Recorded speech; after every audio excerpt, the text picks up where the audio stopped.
Il y a 7 concepts que j'ai pu apprendre au fur et à mesure que j'avançais. Quand j'avais 16 ans, que j'ai arrêté l'école, j'ai appris certaines choses, puis j'ai fait des événements avec d'autres entrepreneurs, d'autres personnes qui étaient adultes alors que moi j'avais carrément 16 ans.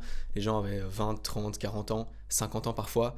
Et en parlant avec des gens, en vivant des choses, j'ai pu synthétiser plein d'apprentissages qui sont des micro-apprentissages, qui sont pas des trucs de fou qui vont faire que d'un coup tu vas devenir quelqu'un qui est absolument surintelligent, au-dessus de tout le monde, mais en synthétisant ces petits apprentissages, tu vas vraiment pouvoir avoir quelques mini-synthèses qui, dès que tu es dans une situation dans la vie de tous les jours, vont te permettre de mieux réagir.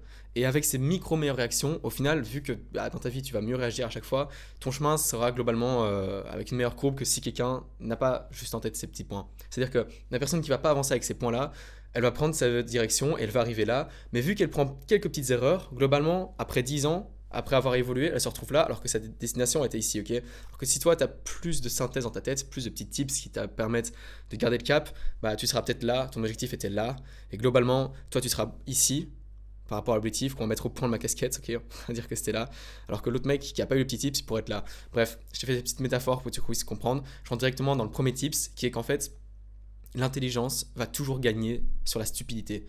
Logique, basique, mais si on prend un exemple concret dans la vie de tous les jours, tu vas avoir plein de gens stupides qui ont raison sur des gens qui sont beaucoup plus intelligents qu'eux.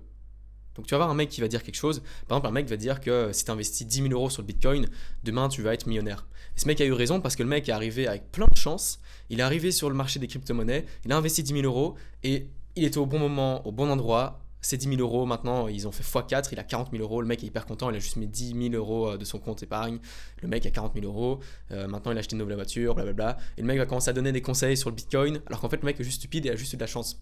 Alors que le mec qui est intelligent et qui voit le Bitcoin, ce qu'il va faire, c'est qu'il va prendre son temps avant d'aller sur le Bitcoin, pas parce que le mec a peur, pas parce que le mec est frileux, simplement parce qu'il se dit ok, je connais pas du tout ce truc là, je vais pas mettre 10 000 euros que je peux perdre parce que je vois bien que oui, il y a des gens qui ont gagné, mais il y en a d'autres qui ont s'est perdu. Donc il va faire une analyse du marché, il va rester longtemps à observer le Bitcoin, à analyser les courbes et les graphiques de l'évolution du prix du Bitcoin, et à un certain moment, il va rentrer sur le marché. Au moment où il saura comment fonctionne le Bitcoin, comment fonctionne l'économie qu'il y a derrière les crypto-monnaies, et à ce moment-là, il va investir. Et donc peut-être que sur ces 2 années, il va pas avoir de chance parce qu'il va pas gagner, mais a priori, le mec va plus gagner parce que quand l'autre mec qui a gagné ses 40 000 euros grâce au Bitcoin va acheter une voiture, par exemple, disons qu'il achète une belle voiture en seconde main, il achète genre 12 000 euros, il a sa petite Audi en seconde main, il est très content, et avec ces 30 000 euros qui restent, il va réinvestir sur le Bitcoin parce que grâce au Bitcoin, il est riche, donc il a raison, il va réinvestir sur le Bitcoin. Sauf qu'il réinvestit sur le Bitcoin directement, avec ses 30 000 euros, il les laisse, bam, il y a un bear market, puis il passe par là, les marchés financiers vont à la baisse, il perd ses 30 000 euros, et là il a le somme. Et puis il remonte, l'argent remonte, puis il rebaisse, le mec fait des mauvaises investissements, parce qu'une fois que ça a baissé, il se dit non, non, non, attends, sur ces 30 000 euros par exemple, là, j'ai perdu 25 000 euros parce que le Bitcoin a full baissé, du coup je vais retirer et je garde les 5 000 euros qui restent. En fait, le mec a peut-être un peu gagné, mais le mec intelligent, sur les 10 prochaines années, s'il avance bien sur le Bitcoin, il va faire beaucoup plus d'argent que le mec stupide. Dans toutes les décisions de vie, ce sera toujours la même chose. Quand tu es un peu plus intelligent, quand tu prends des meilleures décisions et que tu réfléchis plus avec des meilleurs schémas dans ta tête, ce qui est justement la raison pour laquelle je fais cette vidéo, pour donner des synthèses et des petites clés pour mieux réfléchir, tu vas toujours avoir des meilleures performances sur le long terme. La personne stupide, elle va avoir de la chance, parfois elle va gagner, mais la personne intelligente pardon, elle va toujours aller plus loin en long terme parce qu'elle va prendre moins de mauvaises décisions. Peut-être qu'elle prendra aussi moins de bonnes décisions, mais une fois qu'elle prendra une bonne décision, ce sera une réelle bonne décision qui va la faire avancer tellement plus loin qu'une personne stupide qui peut avoir la chance. Donc, mets la chance de ton côté en travaillant et en faisant en sorte que la chance puisse t'arriver. Parce que si tu es hyper intelligent, que tu analyses le marché du Bitcoin tous les jours, mais que tu n'investis jamais, bah, au final, tu ne te permets jamais d'avoir cette chance de devenir riche comme le mec idiot. Mais si tu es intelligent et que tu as la chance, à ce niveau-là, tu gagneras beaucoup plus que le mec idiot qui a de la chance. Donc, mets la chance de ton côté en agissant, deviens intelligent en t'informant. Voilà, première synthèse. L'intelligence gagne toujours sur la stupidité. La deuxième synthèse que j'ai pu synthétiser par expérience, c'est que ce qui compte dans la vie, c'est de chasser le bonheur et de ne pas chasser le plaisir. Pour synthétiser de manière très claire, le bonheur, c'est ce qui te rend heureux sur le long terme, sur une vie tout entière. Et le plaisir, c'est ce qui te rend heureux sur 10 minutes, 1 heure, 10 heures, 10 jours maximum, peut-être même 10 mois, mais qui, sur toute ta vie, ne va pas te rendre heureux. Et donc, par exemple, ce qu'on pourrait différencier, c'est le fait de jouer aux jeux vidéo, par exemple. Tu vas être hyper heureux parce que tu as joué aux jeux vidéo. Tu es méga content, tu rentres chez toi, tu rentres des cours, tu es fatigué, tout ce que tu as envie de faire, c'est de jouer à Minecraft avec tes potes. Tu es en train de construire une base dans la montagne, ta base est hyper stylée, tu as fait des cascades, bref, tu as juste fait une maison hyper cool avec tes potes. Et ça, c'est peut-être le truc le plus fancy à faire. mais ce que tu pourrais faire à la place de jouer à Minecraft, parce que maintenant, t'as 20 ans, t'as 25 ans, ça aurait été de lancer le business dont tu parles depuis tant de temps. Tu aurais pu lancer le business en lisant des livres, en t'informant, en regardant des vidéos YouTube intéressantes, plutôt qu'à jouer à Minecraft. Et je dis pas qu'il faut absolument tout supprimer de ta vie et devenir un espèce de moine qui ne fait qu'être obsédé par son business ou par ses études ou par le fait qu'il fait du sport. Mais une addiction, quelque chose qui prend beaucoup de temps dans ta vie, c'est néfaste.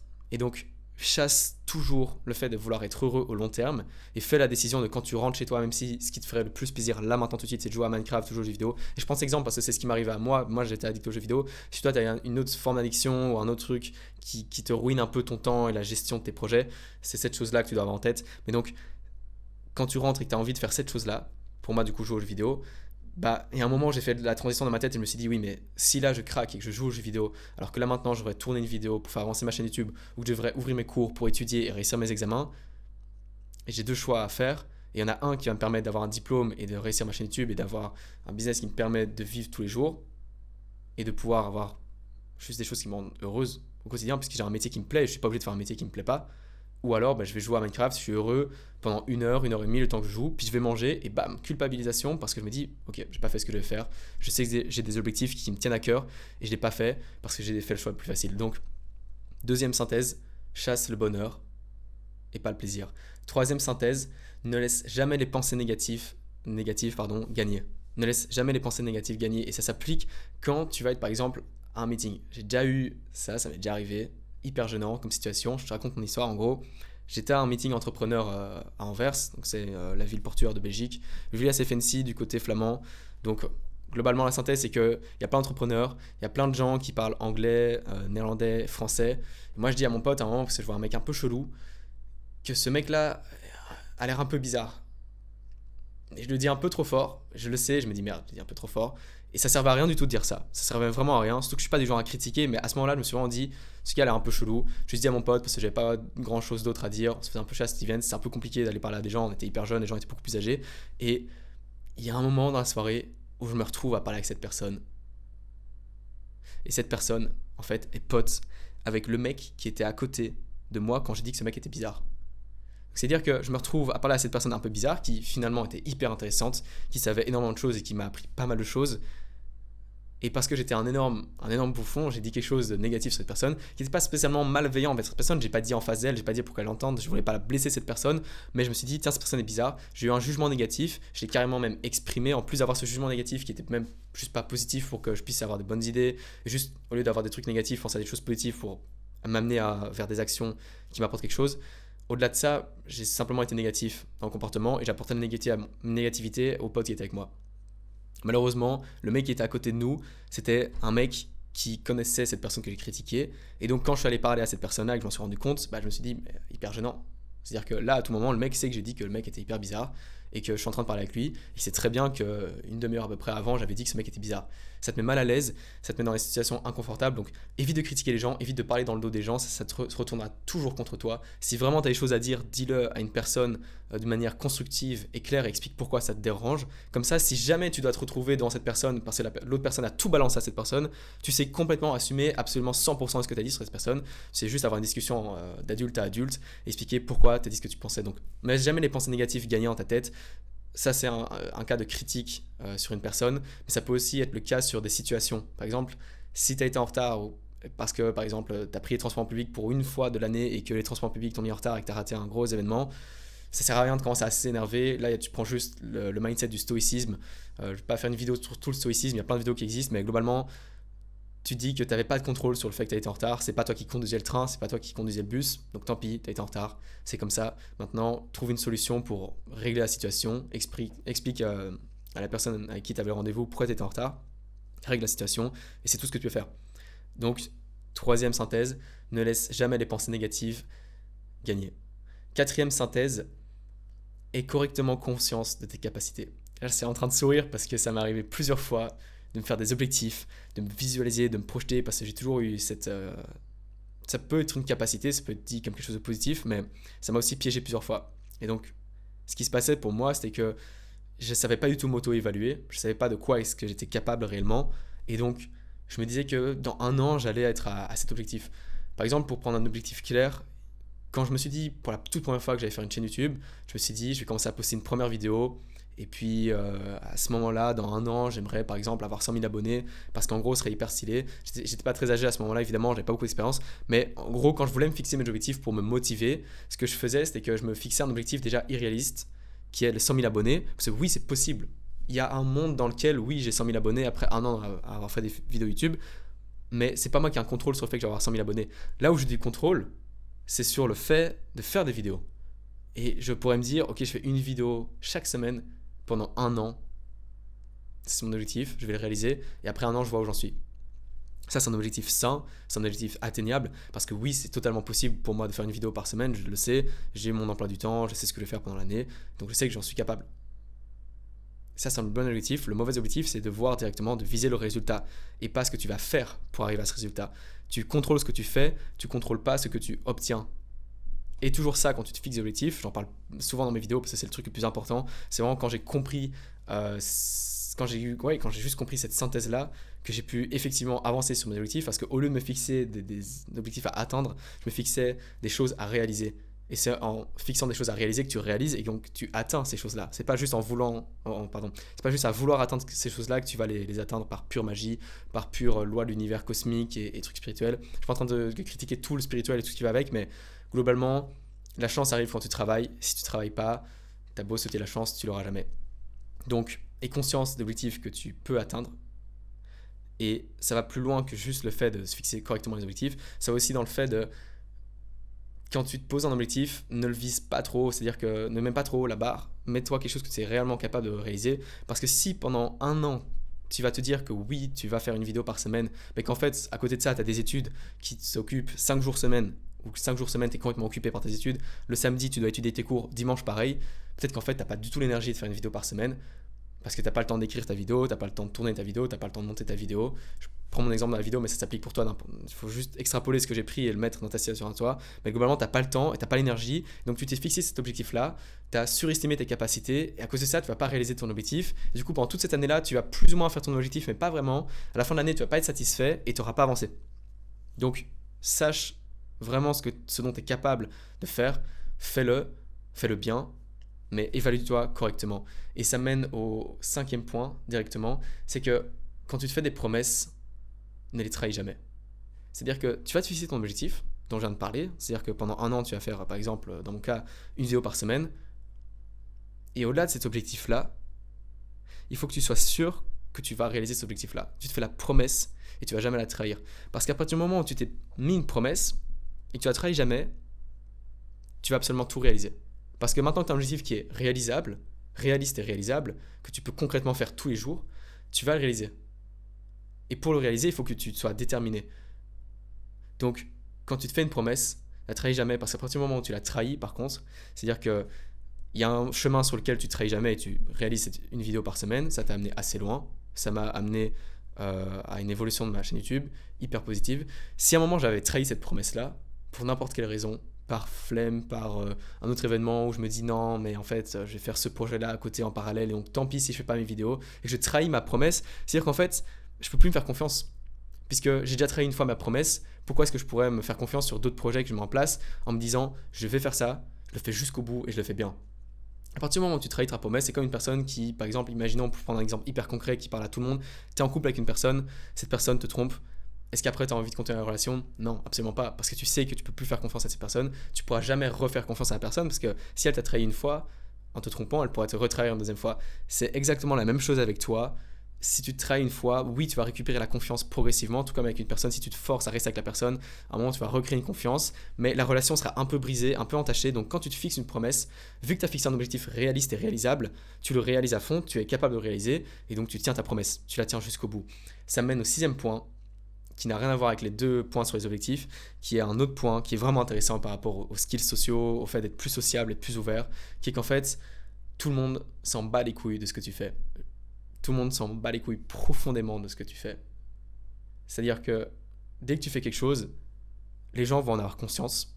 Si par exemple, tu es dans un auditoire à l'université, tu es aux études supérieures, ou que tu es au travail et que tu es devant 10, 15, 20, 100, 300 personnes et que tu fais un truc un peu spécial, les gens vont se dire waouh, ce mec est vraiment bizarre. Par exemple, tu t'es mis torse nu au milieu de tout le monde à ton travail ou à l'université, tout le monde va dire que tu es vraiment quelqu'un de très, très chelou.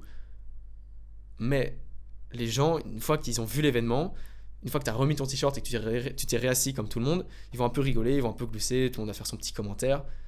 Et puis une minute après, alors que tu as fait un truc méga bizarre, une minute après, plus personne ne pense au fait que tu t'es mis torse nu il y a une minute.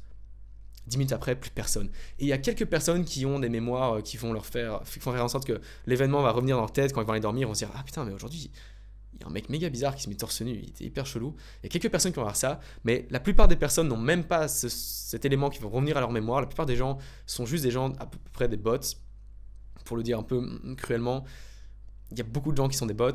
Ça me fait penser au point des pensées négatives, mais ce que tu vas avoir en tête, c'est que la plupart des gens n'ont pas vraiment de volonté, n'ont pas vraiment de choses qu'ils ont à vouloir réaliser, et les gens ne pensent pas toujours beaucoup, mais certaines personnes pensent beaucoup. Part du principe que tout le monde pense, creuse les personnes, passe du temps avec les personnes qui te conviennent, et quand je parle du fait que les personnes ne pensent pas beaucoup, c'est que souvent les personnes ne pensent pas toujours comme toi.